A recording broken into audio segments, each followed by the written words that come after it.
তো আজি আমি ডিসকাস কৰিম NTPC আন্ডাৰ গ্ৰেজুৱেট লেভেল যেটো এক্সামৰ ফৰ্ম ফিল আপ হৈ আছে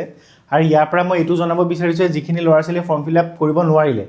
আসলে ইয়াৰ লাষ্ট ডেট আছিল 27 নৱেম্বৰ তাৰিখে আৰু এতিয়া এটো তোমালোকৰ কাৰণে জানি ভাল পাবা যে এটো ডেট এক্সটেন্ড হৈছে কেতিয়ালৈকে 4 ডিসেম্বৰ লৈকে তো তোমালোকে জুনে NTPC railway NTPC under গ্ৰেজুৱেটৰ form fill up কৰা নাই তেওঁলোকৰ হাতত এতিয়াও সময় আছে তেওঁলোকে ফৰ্ম ফিল আপ কৰিব পাৰিব লাষ্ট ডেট যদি মই চাই এতিয়া ডেট কেতিয়ালৈকে আছিল লাষ্ট ডেট আছিল 27 তাৰিখলৈকে লাষ্ট ডেট আছিল আৰু ডেট এক্সটেন্ড কেতিয়ালৈকে হৈ গ'ল 4 ডিসেম্বৰ তো আজি কি তাৰিখ 1 তাৰিখ তো আমাৰ হাতত এতিয়াও আৰু 4 দিন আছে আৰু টাইম কেতিয়ালৈকে থাকিব 23:59 মানে ৰাতি 12টা বজালৈকে থাকিব হল তাৰ আগতে তোমালোকে কৰিবা আৰু দেৰি এটো কাৰণে নকৰিবা লাষ্টলৈ যিমান দেৰি কৰিবা হিমান সাৰ্ভাৰ ইস্যু আহিব পাৰে তো যিমান পাৰে সোনকালে তোমালোকে এটো এপ্লাই কৰি লবা হল এতিয়া মই যদি চাও টোটাল ভ্যাকেন্সি কিমান ওলাইছিল এবাৰ RRB NTPC মই যদি চাও এটা যে গ্ৰেজুৱেট লেভেল আছিল তো গ্ৰেজুৱেট লেভেলৰ আছিল 5810 টা আৰু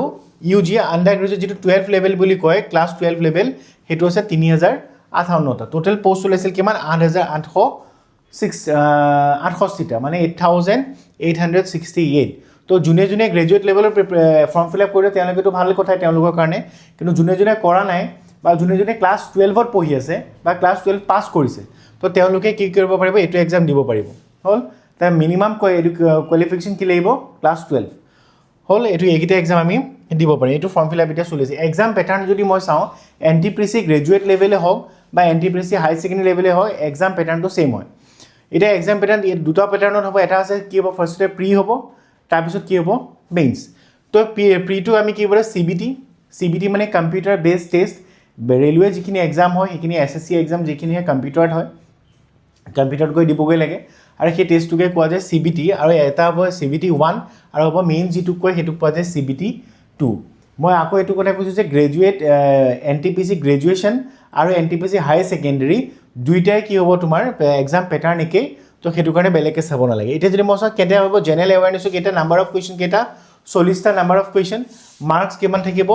40 আৰু যদি মই চাও মেথছত কেটা কোৱেশ্চন থাকিব 30 টা কোৱেশ্চন মাৰ্কস কেটা থাকিব 30 ঠিক তেনেকৈ যদি মই জেনাৰেল ইন্টেলিজেন্স বা ৰিজনিংৰ কেটা কোৱেশ্চন থাকিব 30 আৰু মাৰ্কস কিমান হ'ব 30 মানে টোটাল কোৱেশ্চন আমাৰ নাম্বাৰ অফ কোৱেশ্চন প্ৰিলিমছত 100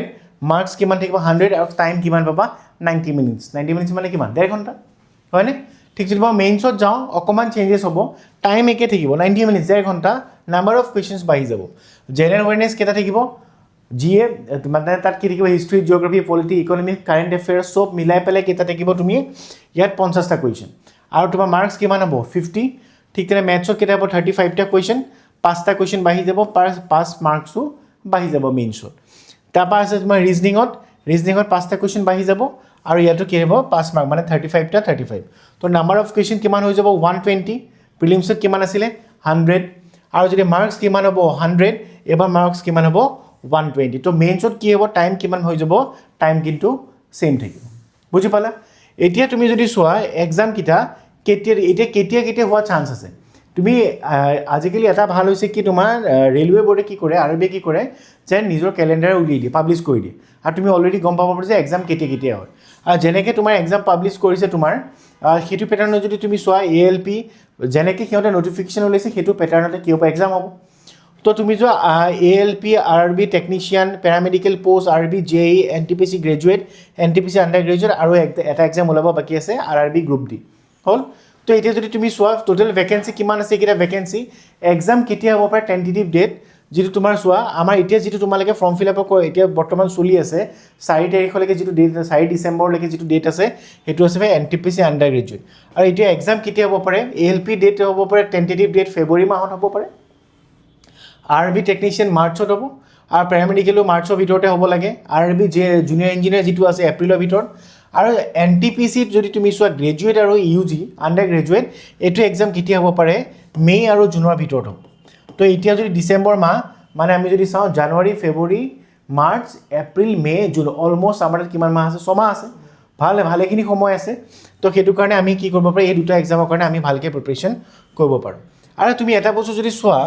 ৰেলৱে এক্সামিনেশনত তুমি যদি সাবজেক্ট হিচাপে সোৱা সাবজেক্ট কেটা দেখিছা তিনটা এটা আছে কি জেনাৰেল এৱাৰনেছ এটা ম্যাথমেটিক্স আৰু এটা ৰিজনিং কোনটো সাবজেক্ট নাই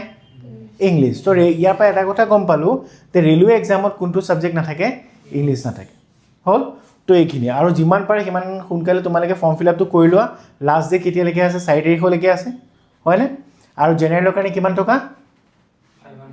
500 আৰু এক্সাম যদি ক্ৰেক নহয় তেতিয়ালৈকে হেতু তুমি ৰিটাৰ্ণ পাবা হল আৰু বাকি এসটি এসসি বাকি কিহতৰ কাৰণে কিমান 250 रुपीस আৰু তুমি 200 रुपीस ৰিটাৰ্ণ দিয়ে তোমাৰ 200 250 रुपीस এটা যদি এক্সাম ক্ৰেক নহয় আকৌ হেতুৰ বোৰ্ডে তোমাক ৰিটাৰ্ণ কৰি দিব হল তো এইখিনি আছে বেসিক কনসেপ্ট তো সবে বুজি পালে হল তো আমি এটা টপিক স্টার্ট কৰিম